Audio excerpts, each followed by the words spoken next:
Hello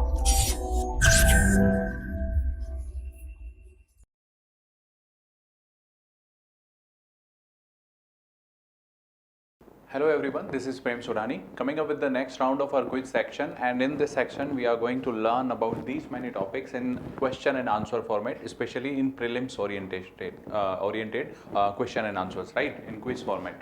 So we are going to learn about Clydebank Declaration, SC Judges Appointment, Tenno Palace Imperialis, that is a butterfly cocoon, ठीक है, and National Achievement Survey. So let's get started with the question number 1, that is with reference to National Achievement Survey, right? This is a National Achievement Survey. Consider the following statement. The first statement says it is a nationally representative large-scale survey of students learning undertaken by Ministry of Education. The first statement is. The second is the survey covered students of class 3rd, 5th, 8th and 10th standard. So what would be the answer? Answer is कि yes, this is conducted by Ministry of Education and NCERT is the responsible body for this survey. Number 1. Number 2, ये जो है CBSE central board of secondary education जो है उसने conduct किया है, and these are the standards जिनको हमने कवर किया है 3rd, 5th, 8th and 10th. ठीक है, इसमें देखा जाता है कि if there is any learning outcomes में कोई गैप है या फिर एजुकेशन जो पेडागोजी है उसमें कोई गैप्स हैं तो वो हमारे सामने इस सर्वे की मदद से आ जाते हैं. ये एवरी 3 ईयर में होता है, ध्यान रखना है, every 3 years. And last जो हुआ था that happened in 2017 and it was supposed to be conducted in 2020 but because of COVID situations and lockdowns वो हो नहीं पाया. That's why it is conducted in 2021. ठीक है. अच्छा, इसके बाद अगर आप इसमें देखेंगे तो मैंने आपको बताया कि लर्निंग जो आउटकम्स हैं वो देखे जाते हैं.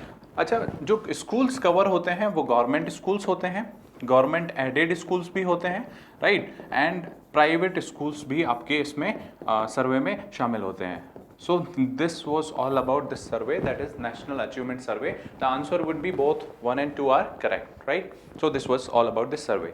Coming to the next question, that is with reference to Tenopelopus imperialis, consider the following statement. The first says it has been designated as state butterfly of Arunachal Pradesh. The second says it is protected under Schedule 2 of Wildlife Protection Act of 1972. So this is a butterfly that has been declared as a state butterfly for Arunachal Pradesh, that is true. And the second statement is also true, that has been provided the protection under this Schedule 2 of the Wildlife Protection Act. So let me show you this butterfly. This is the butterfly. Now we'll discuss some things.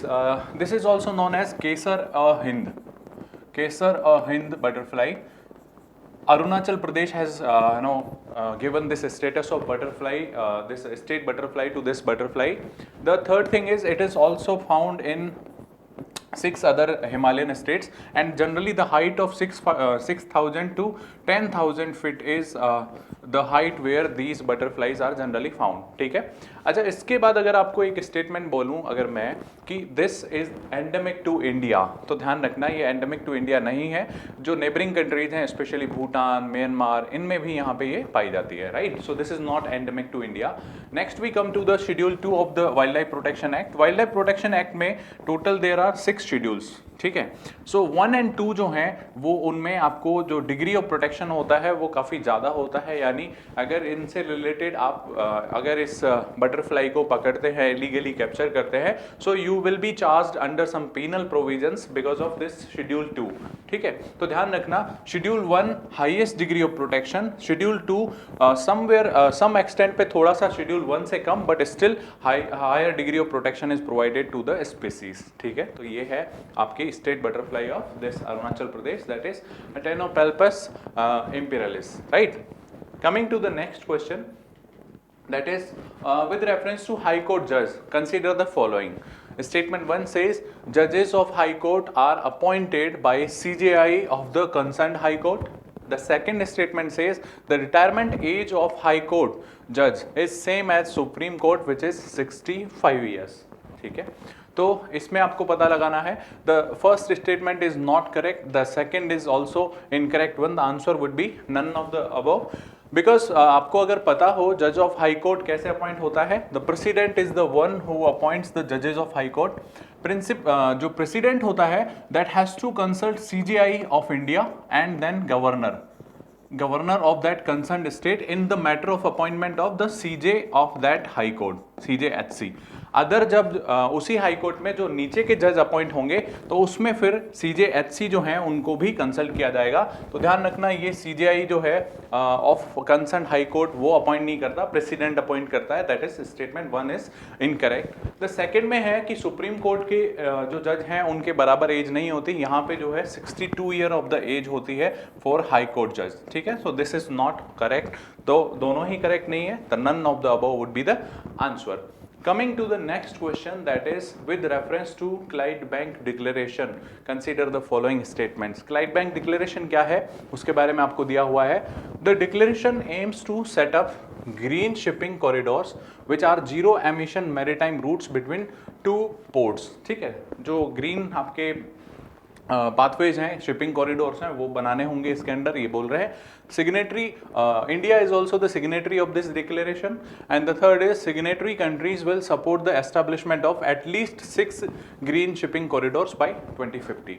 तो इसके बारे में अगर हम बात करें तो क्लाइडबैंक जो डिक्लेरेशन है that is led by the UK, number 1।